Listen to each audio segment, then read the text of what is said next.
কোটা সংস্কার আন্দোলনে ছদ্মবেশে দেশের বিভিন্ন স্থানে সন্ত্রাসীদের টার্গেটে পরিণত হয় ক্ষমতাসীন দল আওয়ামী লীগের দলীয় কার্যালয়ে। 17 জুলাই হামলা চালানো হয় গাইবান্ধা জেলা আওয়ামী লীগের কার্যালয়ে।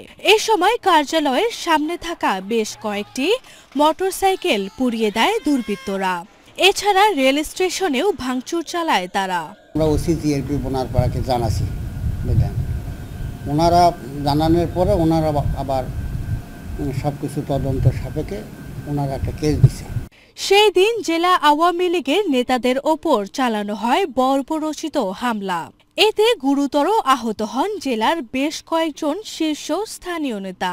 কোটাবিরোধী আন্দোলনের এই সুযোগটা নিয়ে গাইবান্ধা জামাত শিবির এবং বিএনপি তারা একটি তাণ্ডবলীলা চালায়। তারা আমাদের পার্টি অফিসে সামনে কিছু মোটরসাইকেল ছিল আমাদের নেতাকর্মীদের, এবং সেখানে আগুন জ্বালিয়ে দেয়, দরজা জানলা ভেঙে দেয়।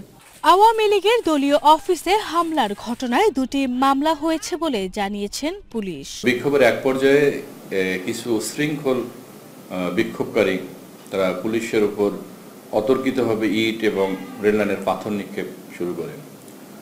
পুলিশ সর্বোচ্চ পেশাদারিত্ব নিয়ে ধৈর্যের পরিচয় দেয়, কিন্তু এক পর্যায়ে যখন তারা পাশে অবস্থিত পার্টি অফিসে হামলা করে তখন উশৃঙ্খল জনতাকে ছত্রভঙ্গ করার জন্য আমরা টিয়ার সেল নিক্ষেপ করি। 46 জনকে গ্রেপ্তার করতে সক্ষম হয়েছি।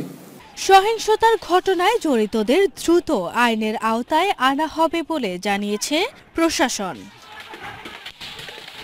আরভি ইসলাম হিমু, এশিয়ান টেলিভিশন।